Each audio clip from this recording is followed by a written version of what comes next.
আবারও চলে এলাম আপনাদের সামনে। কারণ একটাই যে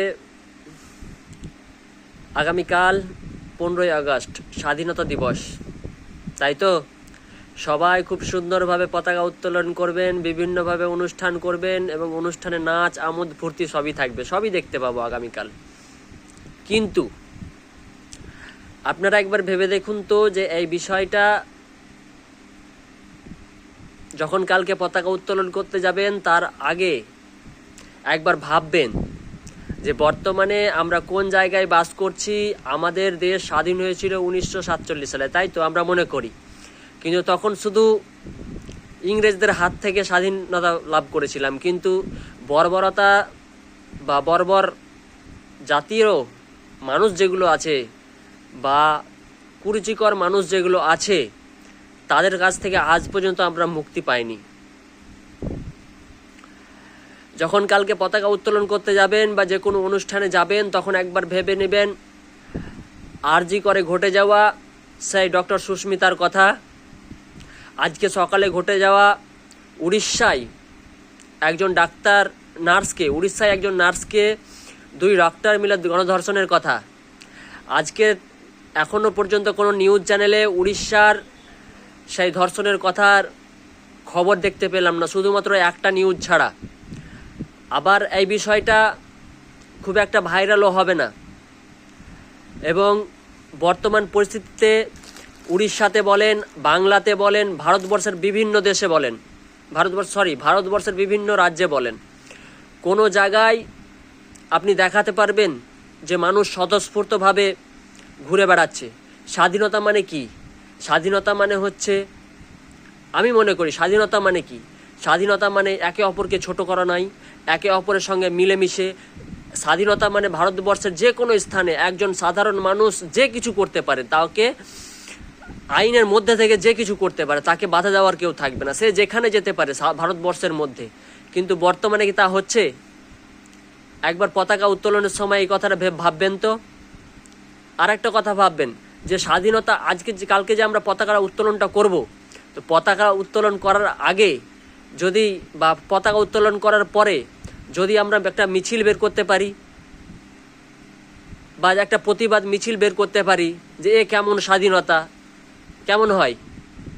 যে বর্তমানে যা পরিস্থিতি, বাংলাতে বলেন, উড়িষ্যাতে বলেন, এই পরিস্থিতিগুলো নিয়ে যদি আমরা একটা প্রতিবাদ মিছিল করি তো কেমন হয়? আজকে বিভিন্ন হাসপাতালে বিভিন্ন ডাক্তাররা স্ট্রাইক করেছিল, এর কারণে অনেক আউটডোরের রোগী দেখাতে পারেনি, ঘুরে এসেছিল। এরকম যদি আবার যিনি সেই আরজিকর হাসপাতালের ইনচার্জে ছিলেন তাকে কি হলো, তিনি ইস্তফা দিলেন এবং ইস্তফা দিয়ে অন্য জায়গায় নিয়োগ দেওয়া হলো। এবার সে যে ওই জায়গাতে গিয়ে নিয়োগ দিয়ে কিছু করবে না সেটার কি গ্যারেন্টি আছে? কে গ্যারেন্টি দেবে? তাহলে আমাদেরকে জিনিসটা পরিবর্তন করছি, আমরা মানুষটাকে অন্য জায়গায় ফেলছি, কিন্তু মানুষটার কিভাবে পরিবর্তন করতে হবে সেই জিনিসটা ভাবছি না। যে তাকে একটা শাস্তির মধ্যে নিয়ে আসতে হবে বা কোনো কিছু, সেটা ভাবলাম না। তাকে আমরা এক হাসপাতাল থেকে অন্য হাসপাতাল ট্রান্সফার করে দিলাম, তাহলে সমস্যার সমাধান হয়ে গেল। মানে এখানে ঘটনা ঘটেছে তো কী হয়েছে, তাকে অন্য জায়গায় হটিয়ে দিই, তাহলে সব চুপচাপ হয়ে যাবে। কিন্তু আমাদের রাজ্যের ডাক্তাররা খুব একটা দারুণ কাজ করেছে, আজকে তারা প্রতিবাদ মিছিলগুলো করেছে।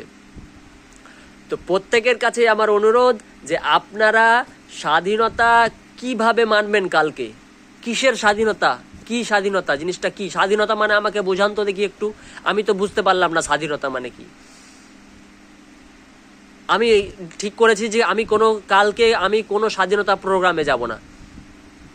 আর একটা বিষয়, যখনই কাউকে ফোন করছি তো আমাদের ভারতবর্ষের মাননীয় প্রধানমন্ত্রী শ্রী নরেন্দ্র মোদী বলছেন ঘর ঘর তিরঙ্গা। আরে ঘর ঘর তিরঙ্গা করে কি হবে? তোর কি হবে ঘর ঘর তিরঙ্গা করে? তার আগে তুই আইন শৃঙ্খলা ঠিক কর, দেশের জনসাধারণের জন্য সব জায়গায় সমান আইন কর। শুধু মুখে তো বাতেলা মারলে হবে না, তার জন্য কিছু করতে হবে। ভারতবর্ষের ভিতরে মানুষ নিপীড়ন হবে, নির্যাতিত হবে, তাকে বাংলাদেশি বলে আখ্যায়িত করা হবে, তাকে পাকিস্তানি বলে আখ্যায়িত করা হবে। এ কেমন স্বাধীনতা ভাই? আমার মাথায় ঢোকে না এই স্বাধীনতা।